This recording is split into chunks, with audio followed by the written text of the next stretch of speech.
So, hello everyone. Welcome. We are also glad you're here. My name is Britt. I am one of the therapists here at the YWCA. My pronouns are she, her. And we just like to start with a land acknowledgement. We want to acknowledge that we're gathered on the indigenous lands of Turtle Island, which is the ancestral name for what is now called North America. We acknowledge the Kalispel, Spokane, Colville, and Coeur d'Alene tribes, sovereign nations who since time immemorial have been the caretakers of this region's lands and waterways. These tribal nations have made significant contributions to the vibrant fabric of our broader community. We honor and respect our enduring relationship with the tribes, the land, and the water. I also want to take this time not only to thank our panelists, but also all of you for being here. We're all very excited for Pride Month, and we're so glad you're here to celebrate with us. So right now, I'm going to have our awesome panelists introduce themselves. If you just want to give your name, your pronouns, a little bit about what you do. Logan, if you'd like to go first. Hello, my name is Logan. I use he, him pronouns. I'm a legal advocate here over at the YWCA. I work with survivors of intimate partner domestic violence going through criminal and civil court proceedings. As a trans person, I'm honored to speak at this event for trans youth because our voices matter, our stories are powerful, and our futures are worth fighting for. Wonderful. Maggie, go. Hello, I'm Maggie Hardy. I use she, they pronouns. I'm the programs manager for Odyssey Youth Movement, which is an LGBTQ plus youth and young adults drop-in center here in Spokane. So I spend most, if not all of my nights and days working with queer and trans youth age 13 to 24. And I myself am non-binary and part of the community, and I'm just really excited to be able to chat through some of the things that are going on in our world and how we can be supporting our youth better. Fabulous. Thank you both so much for being here today. My job as the moderator today is to guide us through this pathways forward. So there's going to be three key parts to this event.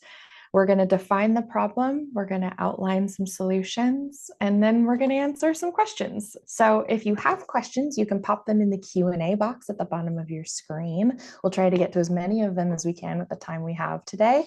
And then you can keep using the chat feature like you've been doing to just chat with each other. Just make sure you direct your message to everyone so that everybody can see it. So to get us started, we're going to talk about the first piece, which is defining the problem. I'm going to read y'all some statistics about this issue, just so we kind of get a good landscape of where we're at.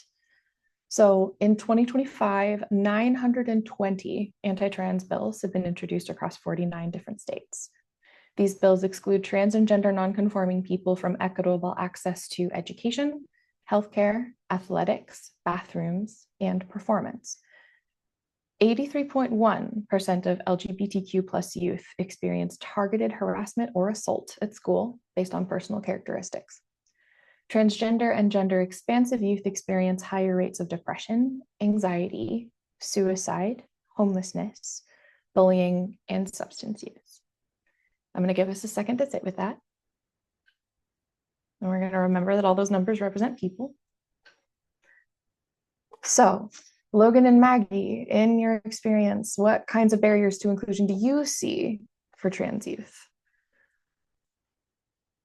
Maggie, why don't you go first? Yeah, making the choice for us. Thank you. One of the biggest things that I see, and I was just talking to some of my coworkers about this morning, is just a general lack of education.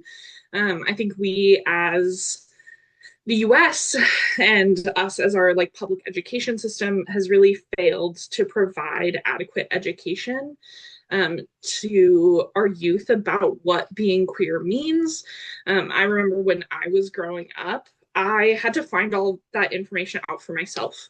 It was harder when I was growing up than it is now. The internet has opened so many doors for so many people, but it's also not a perfect resource. And there's so much that we could be doing in K through 12 education to give a baseline to all kids so that not only could queer and trans kids figure out their own identities maybe sooner and find those safe spaces, but also that their peers who are not part of the community can learn how to support them and how to be kind, and what those things actually mean, and that it's not scary. Yeah.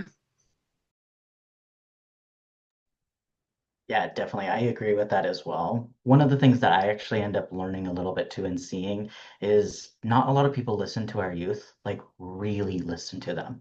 The first step to really supporting someone is to listen without judgment or what you think is best for our youth. Kids are absolutely capable of knowing their gender identity. In fact, actually, according to the Mayo Clinic, identity forms as early as 3 to 5 years old. We allow cisgender children to be trusted to know their gender from birth. Trans and non-binary children deserve the same self-actualization, autonomy, and dignity. Trans and non-binary children do not decide they are trans or non-binary. They decide to tell you, especially in a world where violent transphobia, strict gender stereotypes, and expectations are happening every day. The amount of courage it takes someone just to come out is huge enough. That's honestly really the first barrier to inclusion I see when it comes to our trans and non-binary youth, people not believing them or accepting them. Fantastic. I'm so glad you both are here. You're both so cool and wonderful and good with words. Okay, so now that we've kind of talked about the problem, we're going to transition the conversation into exploring some of the solutions that we might have for this. So I encourage you to keep submitting questions in the Q&A box for our audience if there are questions that you have, but I'm going to ask a few for y'all right now. So the first question is, what resources are available to gender non-conforming youth in our community? Let's go we started with Maggie last time, so let's start with Logan this time. Alrighty. So what I ended up looking into is I actually recently came across a fantastic website. It's called the rainbowalphabetcollective.org. It's a goldmine of Spokane-based resources from everything from advocacy and support centers to gender expressions, affirming options like affirming salons and barbershops. They even have listings for case managers, care coordinators, medical providers, and mental health professionals. Basically, it's like a Yelp of LGBTQIA plus support, but way more useful and better vibes.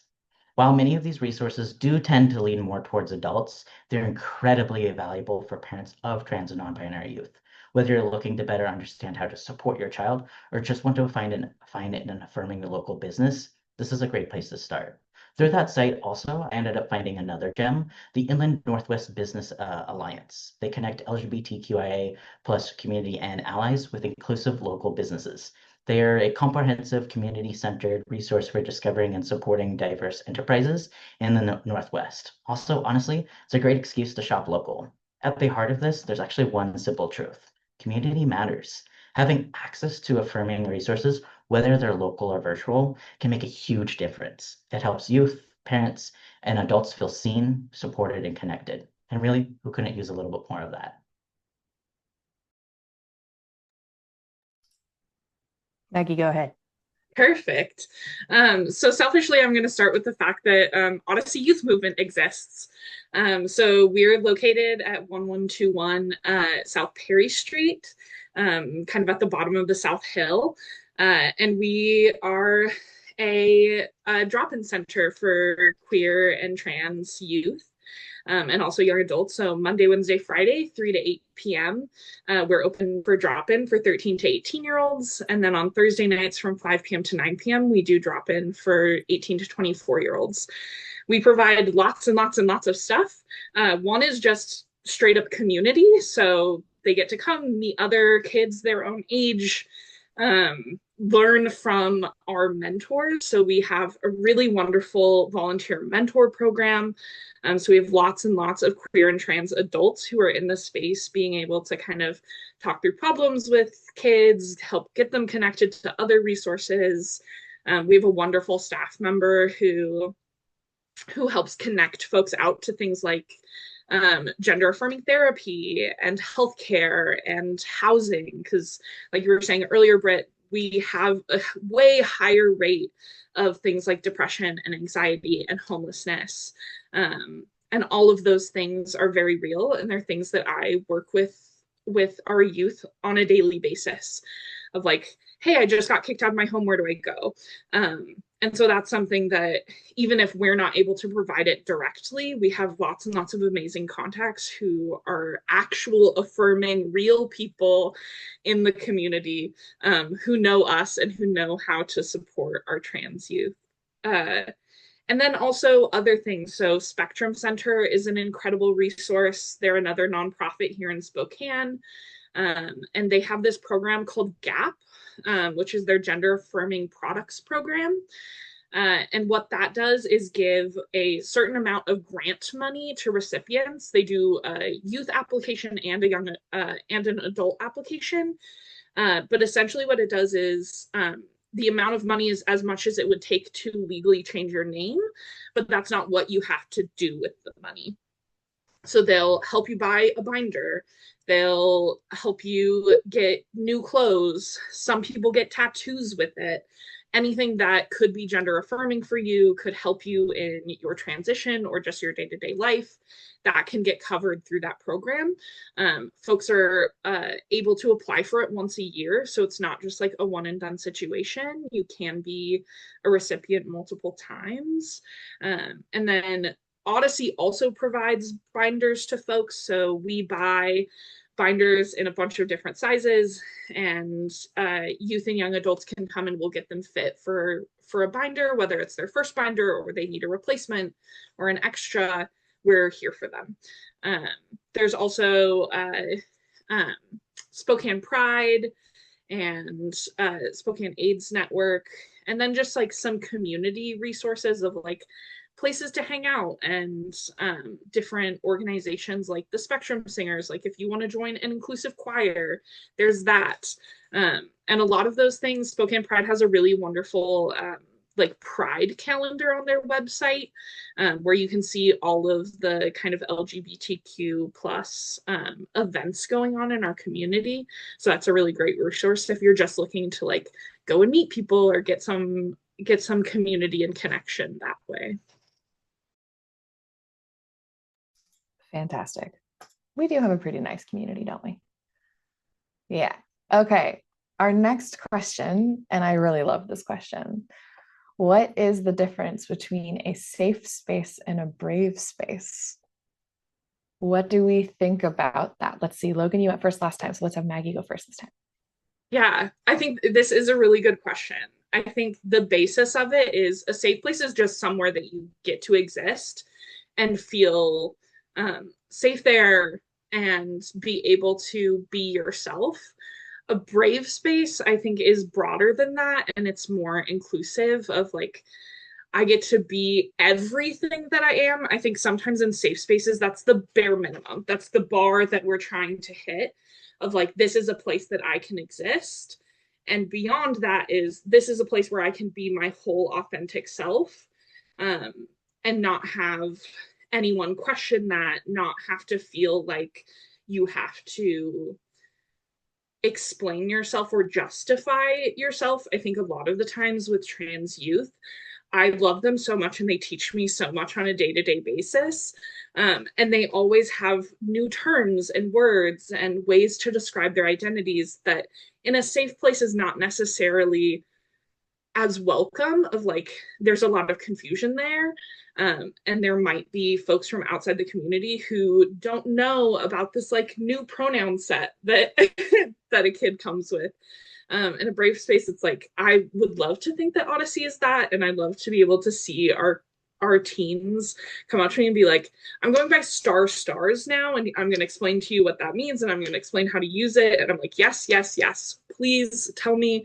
And it's those things that like maybe are not necessarily, this is maybe not the right word, but palatable to people outside of the community. And I think that we do that a lot in safe spaces, is that is a place for us to be ourselves, but palatable and digestible to people who may not truly understand us. But yeah. Love that. Logan, what do you think? This one's a tough one Because let's be honest, in a perfect world, a safe space means no discrimination, no shade, no trolls, and definitely no microaggressions. Just good vibes, mutual respect, and honestly, snacks. Lots of snacks. But in this world, safe spaces are more of a concept than a guarantee, especially for equity deserving communities. The reality is, for many folks, even walking into a room requires courage because they're constantly navigating biases, judgments, and microaggressions. Enter the idea of brave spaces, a place where people can show up, be real, grow together. Sounds nice, right? It encourages everyone from all backgrounds, racialized folks, LGBTQI plus folks, people with disabilities, women, and Indigenous people to share their truths and to be heard. But here's the kicker. Asking marginalized people to be brave in a space that already demands so much from them every day. Yeah, that's kind of like asking someone to keep climbing up a mountain that they've already scaled with no rope. So maybe the goal isn't to promise safety or call for bravery. Maybe it's about accountability, the slightly less glamorous, but more far useful sibling of both. That means showing up, taking responsibility for what you say and do, even when it's uncomfortable, and realizing that having good intentions isn't enough if your impact misses the mark. Bottom line, be kind, be curious, be accountable. And if you mess up, own it, learn, and do better next time. Bonus points if you do bring snacks. Always bonus points for snacks.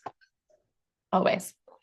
So the next few questions are kind of addressing how we can create these sort of safe and brave spaces, right, in different places. So one of the first questions is what can like parents and caregivers do to make sort of safe and brave spaces for our trans and non-binary youth? Let's do Logan first this time. Sure. Okay, we already got snacks on the line, so let's just get that out of the way. But beyond the essentials, a safe and welcoming space is one where everyone can truly be themselves. Whether it's in schools, community centers, or local gathering places, the goal is to create an environment that feels inclusive, affirming, and respectful. A great place to start is making the space visibly welcoming. This can include like pride flags, inclusive signage such as all are welcome, and decor that reflects diversity and openness. These are small touches that send a huge message. You belong here.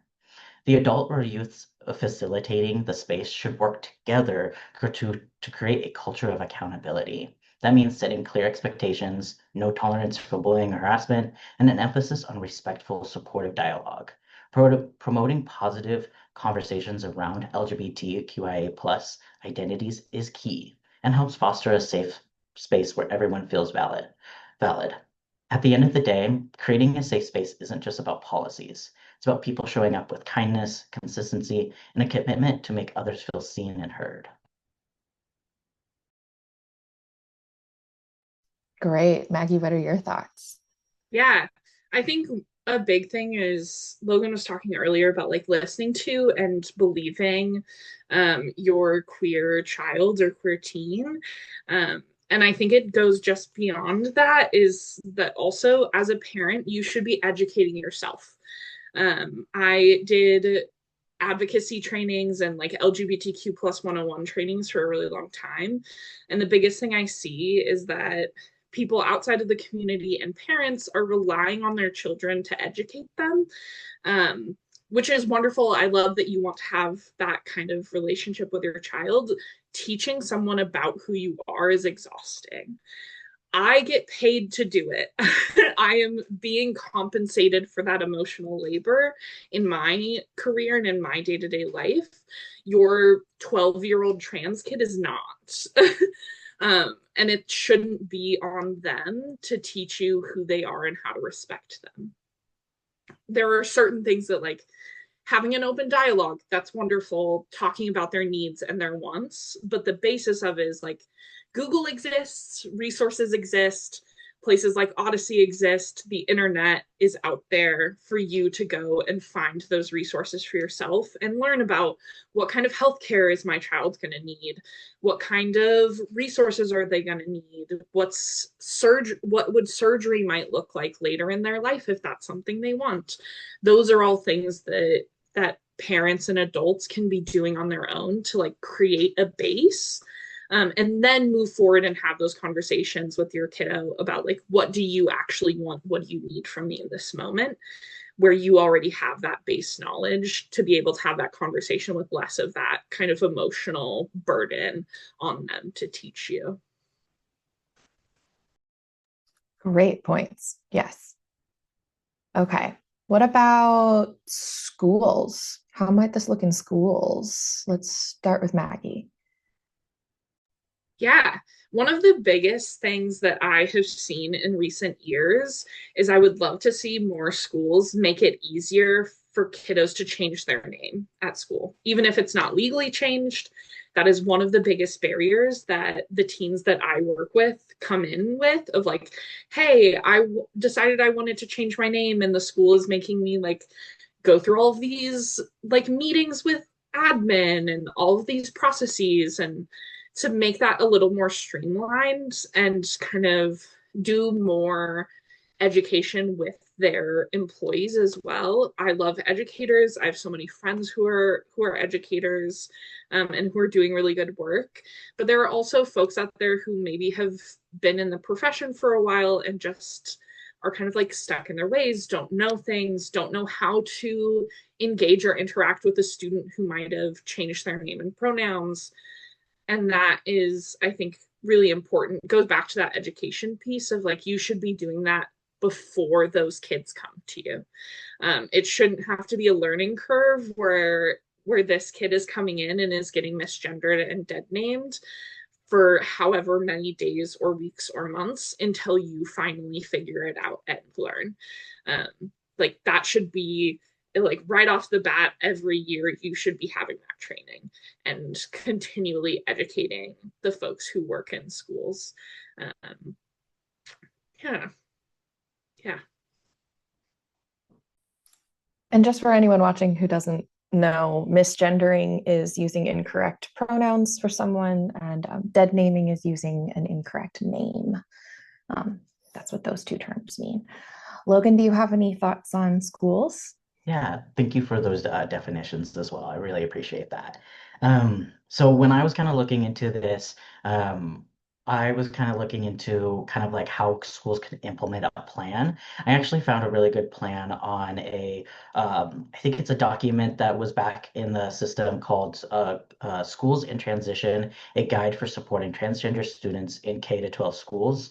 And you can definitely look this up because it goes into a lot more than what I can do for today's purposes, but it allows like everyone to be on the same exact page, especially when it comes to having a plan for the parents, having a plan for their trans or non-binary child, and then having the school to be on there as well, especially for procedures in terms of safety. So they kind of call this a gender support plan. The first part would be one, parent and guardian involvement. So this would be the level of involvement by a parent or a guardian that is based on the student's wishes, so age and legal rights. So the school must balance the parental rights with the student's right to privacy, and especially if disclosure could harm or make a student be more distressed. Also going into that, confidentiality and privacy is huge and extremely important. Student privacy must be respected. Information about a gender identity or transition is only shared with staff or peers on a need-to-know basis and with the student's consent. If privacy is compromised, the school must take corrective action, communicate transparently with the student or family, and to work to prevent further breaches. Number three would be like safety and designated support person or persons. Students should have one or more go-to adults or safety persons that they can contact if they feel unsafe. These individuals should be clearly identified to the student and should be readily accessible for them throughout the school day as well. Four, especially talking about those names, pronouns, and records, the student's affirmed name and pronouns should be used in all school interactions. Systems such as class lists, attendance records should reflect this whenever legally and technically possible. And then temporary solutions, maybe like a substitute comes in for teaching, they should be placed in places so that they don't avoid or to avoid misgendering. The use of facilities, students should have access to restrooms and changing rooms that correspond to their gender identity. Alternate private options can be provided upon requests, but should not be required. On terms of extracurricular activities, participation in sports, clubs, and other activities should be inclusive and supportive. Staff should discuss any additional steps to create a safe and affirming environment for the student during these activities. If there's any other considerations, such as sibling attendance to the same school, peer dynamics, staff awareness, and dress code should be reviewed. Families and staff should work together to proactively address potential challenges. And then really honestly, at the last bit of this is an ongoing review and revision. The support plan should be revisited regularly throughout the school year and have those participations still with the student and the family. I feel like this is a really great place to start looking into it, especially for schools to look into it. That's awesome. I love a guide. I love a step-by-step guide. Love those things. Yes. All right. And then our last question is, how can we increase access to best practice healthcare for trans youth? Let's see. Let's have Logan go first this time. Okay, I lost my mouse for a second. Okay. All right. First steps first is we really need to push back against the harmful rhetoric being spread by influential voices. When it's safe to do so, it's important to challenge misinformation and speak up for what's true. When it comes to gender affirming care for our youth, it actually often starts with small but meaningful things, such as a haircut that feels right, clothes that reflect who they are, a new name, and correct pronouns. These social transitions are really the first steps in helping a young person be seen and supported. Unfortunately, some people, especially those trying to block access to care, jump straight to the extreme and inaccurate assumptions. Let's be clear. No one is making kids trans or non-binary. The goal isn't to change who they are. It's to support them in being exactly who they've always known themselves to be. We want trans and non-binary youth to grow into healthy, happy, alive trans and non-binary adults. That's it. As for medical care, it's a careful and thoughtful process. When a young person is approaching puberty, they may have the option to use puberty blockers, which are basically like the pause button of adolescence. These medications give both the youth and their family more time to explore what's right for them. And yes, puberty blockers are safe, effective, and completely reversible. No mystery there. All this happens under the guidance of a qualified team, doctors, therapists, mental health professionals who work closely with the youth and their parents every step of the way. It's not some free for all, it's a deeply supported and medically informed process. So let's replace fear with facts and judgment with empathy. It's about listening to kids, trusting families, and letting evidence-based care guide the way. Every young person deserves the chance to grow up feeling safe, supported, and empowered to be exactly who they are. That's not controversial, that's just good care.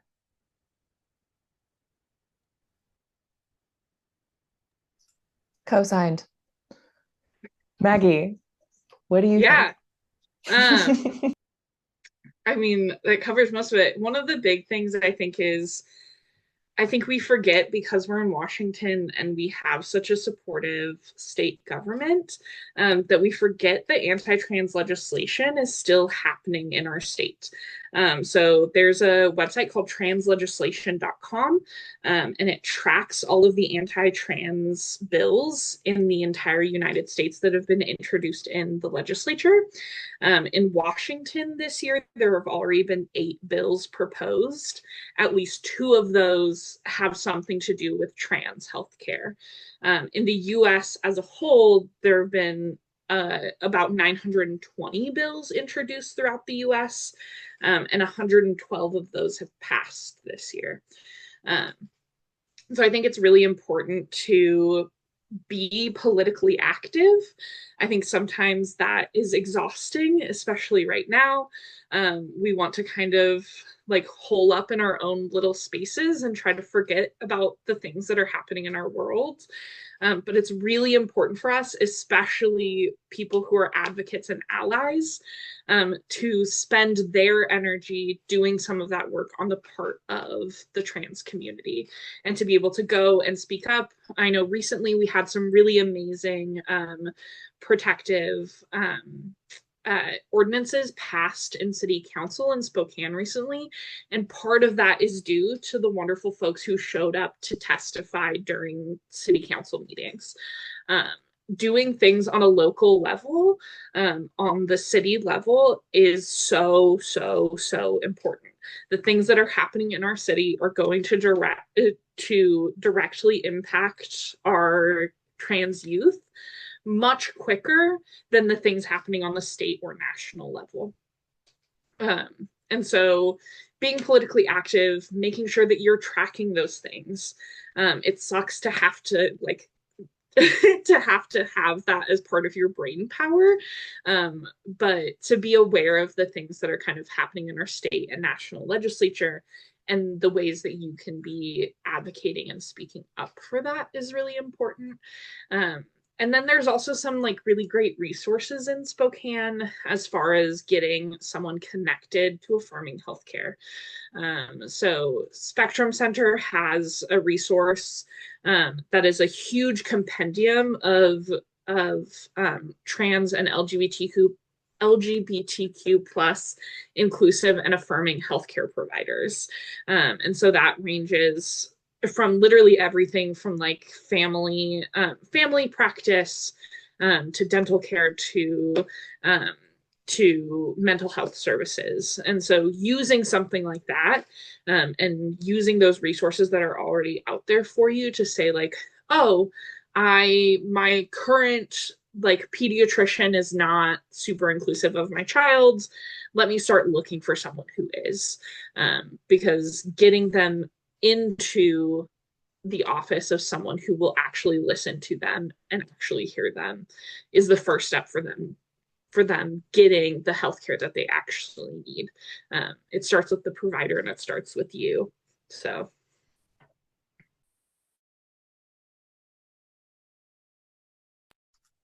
Fabulous, wonderful. I couldn't find my unmute button for half a second there, and so I was doing a little panic clicking.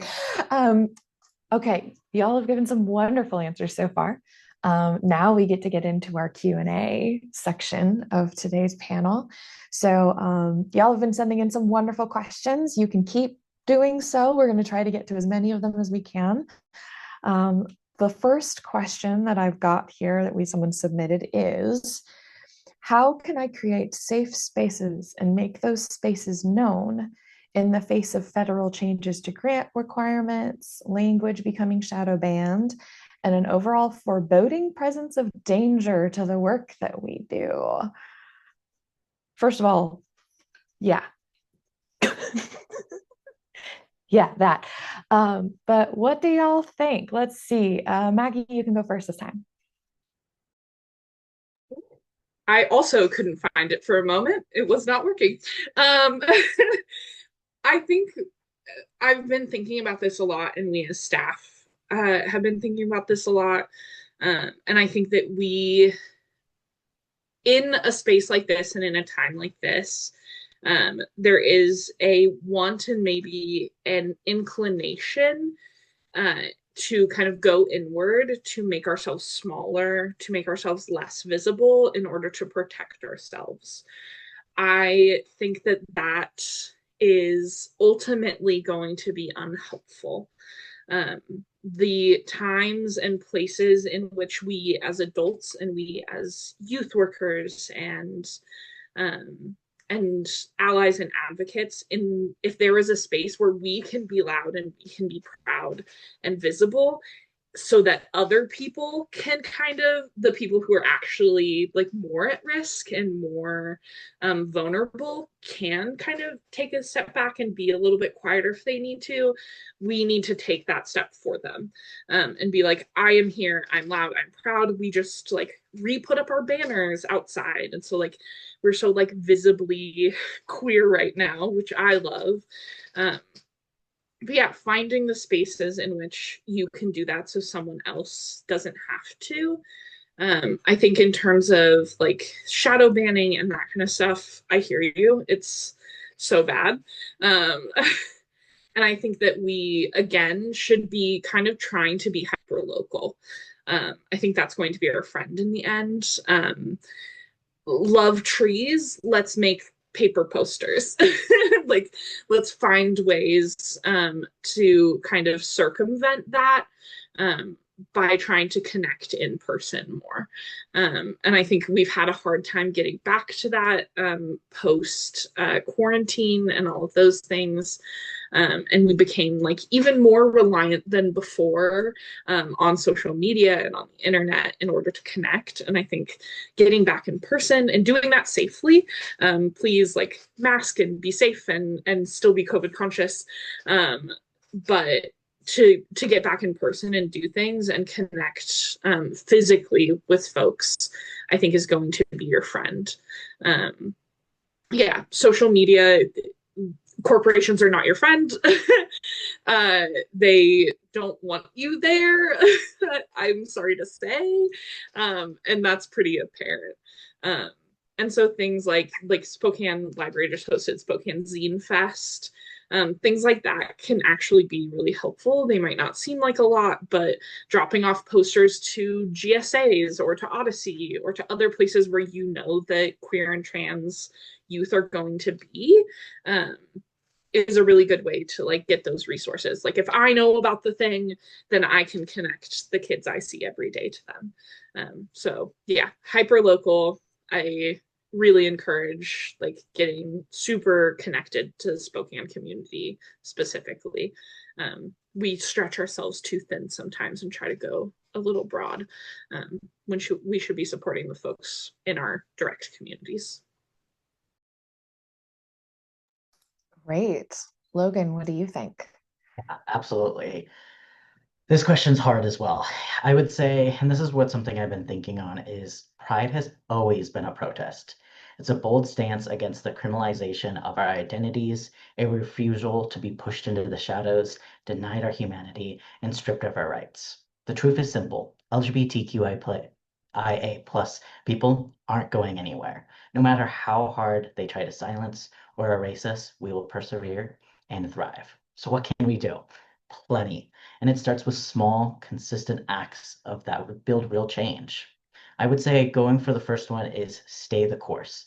Keep doing with the work that you've already been doing. Consistency matters. Safe spaces become known and trusted not because they're flashy, but because they're steady, dependable, responsive, and honestly woven into the fabrics of our community.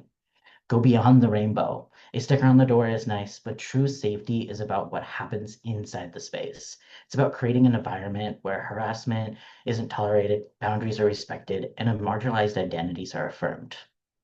Focus on sustainability over visibility. This work cannot hinge on approval from federal grants, social media algorithms, or surface level gestures.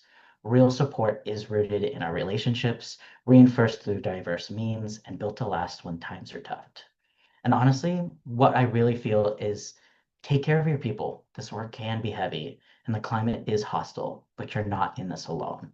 Lean on your network, connect with others doing similar work, share tools, vent when you need to, and lift each other up. Sometimes resistance doesn't look like a march. It looks like quietly holding space, listening deeply, and keeping the lights on so others know that they're safe. We're not just creating a space, we're building trust. We're building community. And in a world that too often fails to do either, that's radical. That is powerful. This work matters. You matter. We all matter. I'm still thinking about what Maggie said about not making ourselves small. So good. Okay.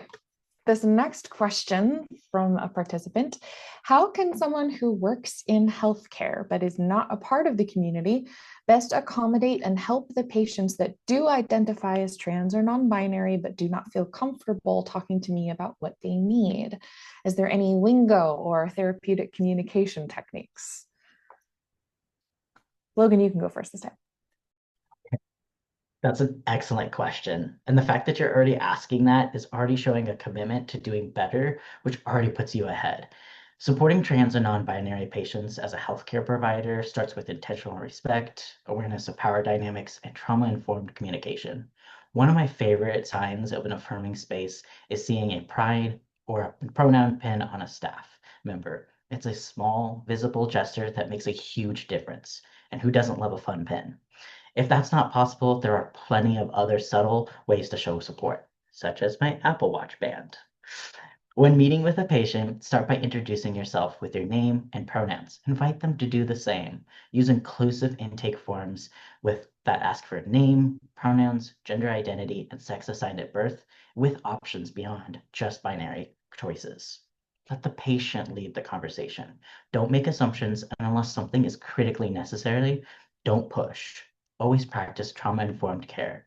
Many trans non-binary people have had harmful or invalidating experiences in the medical settings, and your thoughtful approach can go a long way in building that trust and safety. A great example of this is, say you need to ask some sensitive questions. Explain why you're doing this. This could go like, hey, I'm going to ask a little bit about your medical history to make sure I'm providing the safest care possible. Please let me know if anything feels uncomfortable. Allow choices as well if possible, like, would you prefer to discuss this now, or can you come back later? Keep learning. You don't need to know all the answers, but taking the initiative to attend trainings, read up on inclusive practices, or just listen with humanity can make a real difference. Ultimately, the goal isn't perfection, it's presence. It's about creating a space where patients feel seen, respected, and empowered in their care. The more consistently you show up with empathy, openness, and a willing to grow, the more you'll help build the kind of healthcare environment where everyone feels safe and supported. Maggie, what do you think? Really took the words right out of my mouth. Yeah, I think that introducing yourself with your pronouns is always wonderful, especially when you're working with someone who might not be ready to talk to a healthcare provider about who they are and what they need. Doing that first and kind of opening that door of like, it's a good, just like tiny reminder of like, hey, I know just enough at least to know that pronouns are important and that this might be something that you need me to know about. Other things is like, have literature about trans healthcare in your space, in your office, in your exam rooms, have that visible. It's a good way to just be like, hey, I at least have a little bit of information I can offer you. I'm comfortable enough with this. If the place that you work doesn't already have inclusive forms, is there a way for you to push for those? I know that that has changed so much for me in the last year. Actually, like just had my physical my like annual physical the other day, and it's like such a breath of fresh air, to be able to mark my identity and my pronouns on a form, especially like even my sexual orientation of like, now I don't have to go through these awkward questions of, are you pregnant, are you ever going to be pregnant, like we can skip those, like let's not talk about it.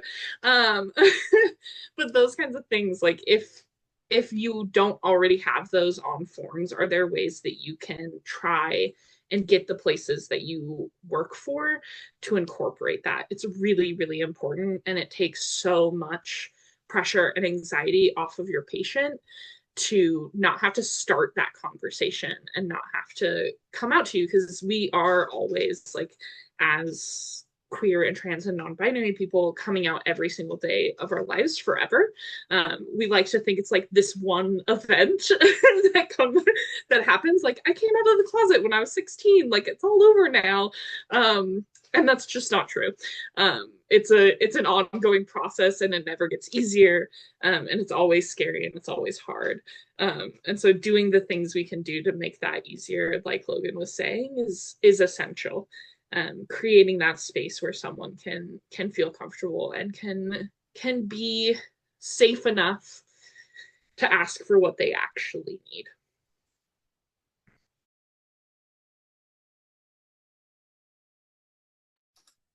Okay, let's see. What do we got next? What are some areas you found there is more resistance to degendering or stopping gender segregation that might impact trans and particularly non-binary youth? How can we help change the landscape in our local institutions to be more supportive? Maggie, you want to go first? Yeah, I think there are so many spaces. um, I mean, sports is always a huge one. There's so much resistance there. And I don't necessarily think that, like, I know things have come up in the past of like, let's just make a whole separate league for like everyone. And that's not exactly the answer sometimes. I know I have some students that I work with who are trans athletes or want to be in those spaces, and who are maybe binary trans folks, so identifying as women or men who want to be with other women and other men. And that should always include trans folks. Like those categories, they should automatically be including trans folks, because trans folks, like trans women are women and trans men are men. Like that is just like baseline. So whenever we're talking about kind of this desegregation of gender, um, you should not be doing that to avoid acknowledging the fact that those people and their identities are valid. It should be a intentional thing to be inclusive of everyone, not just so that you can ignore the folks that you don't want to acknowledge exist. And I think that that's the kind of end all be all of it for me. Logan, what are your thoughts? Yeah, I also agree with Maggie here. I think it's really hard, especially in that sports kind of realm and everything. It is almost similar into the ways of like, imagine putting yourself in that same shoe for a trans person and saying like, well, they need to have a different section for sports or something. Imagine someone coming up to you and saying that to you. How would you feel? Does that hurt you? Does that make you feel not seen or supported and stuff like that? So that's a huge part of that and everything. I would also go back to a little bit of what I was saying earlier of just like, if there's misinformation, we need to curb that immediately. Of course, when it's safe to do so as well, but try to stop that misinformation and everything.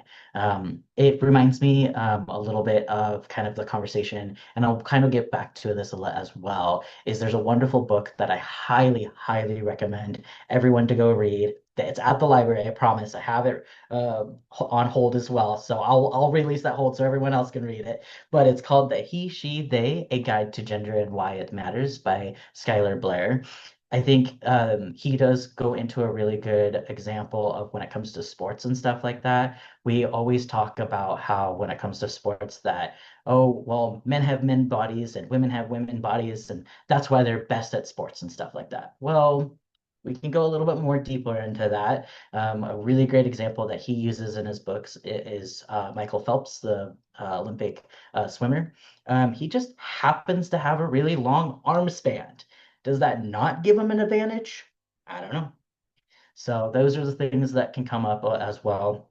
And I think that is very impactful to read that book to kind of understand a little bit of that. But again, I just think that really going and talking about that, stopping that misinformation, and then helping and guiding our institutions on how to be more supportive and more inclusive, and really working with them on that.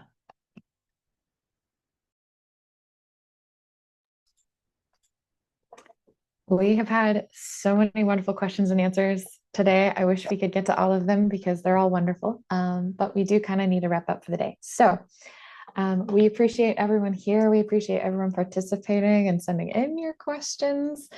Right now, what we're going to get into is kind of as we get to a close. I would love if each of you could kind of give a key takeaway from our conversation today. A couple of things to think about would be, what are some things we can leave with today that can help us pave pathways forward in our community? And what gives you hope? Logan, why don't you go first? Okay. Alrighty. We know that the world isn't always kind to trans youth, but we also know that our trans youth are our future. Every step forward, every act of love and resistance, every person who shows up and says, "You matter," that's what builds a better world. So if you're tired, go ahead and rest. If you're afraid, reach out.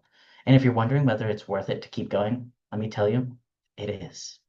You're not alone. You're not a burden. You are a light. The hope isn't in waiting for change. It's about being the change together. We got each other, and what means we've already got more than enough to keep going. And honestly, guys, Happy Pride.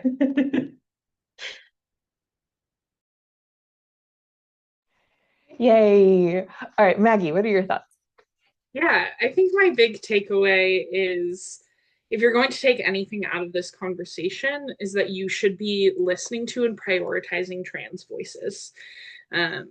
We, as folks who are supporting trans youth, um, our voices are meant to be amplifiers in this work. Um, we think we know best sometimes, but we don't always. And the people who know best are the people we're trying to help. And so, in any way, shape, and form possible that you can be amplifying their voice and taking what they need from you and carrying that forth into the world, that's what you should be doing. And I think what gives me hope is literally just the trans kids that I work with. I think every day that I see them, I learn something new, or I get to see a glimpse of, like, it's going to make me a little emotional, but when it, like, I get to see that they have something that I didn't have, and they have a space and they have support, and they are living in a world that is continuously getting better, even if it feels like we're kind of backsliding right now. Like, the world is better and it will continue to do so. And part of that is all of you lovely people working to make the world better. Spaces like this and conversations like this have not always existed in the way that they exist in this moment. And I think you should be proud of yourself and proud of our community for being where we are right now. Yes, yes, yes, and yes. I co-sign all of it. Okay. Wow, thank you so much to the two of you for doing this with us today. You've given us some great stuff to think about and just being your wonderful selves out in the world. I just love, I'm so glad you guys are here. Thank you to everyone who came today. Thank you to all of you watching at home or at work or wherever you are. We're so glad you're here and part of this conversation with us. This conversation was recorded and it will be sent out to anybody that registered via email. And then we'll be sharing it on our social media channels as well. So this will be available to watch again later. If you found it valuable, please share it with other people, get the word out, let everybody know. During Pride Month, we've got quite a few things going on, actually. One of the ways you can support us is you can join our Pride Parade on Saturday, June 14th. The YWCA will be marching in the parade, so if you want to join, you're more than welcome to. And there's lots of other Pride events going on in the community as well. So just, always come. We're so thankful for this community, for the support, and we know that together we can, like Maggie said, we can always make the world a better place. But thanks so much to everyone for coming, and have a fantastic rest of your Thursday and your week.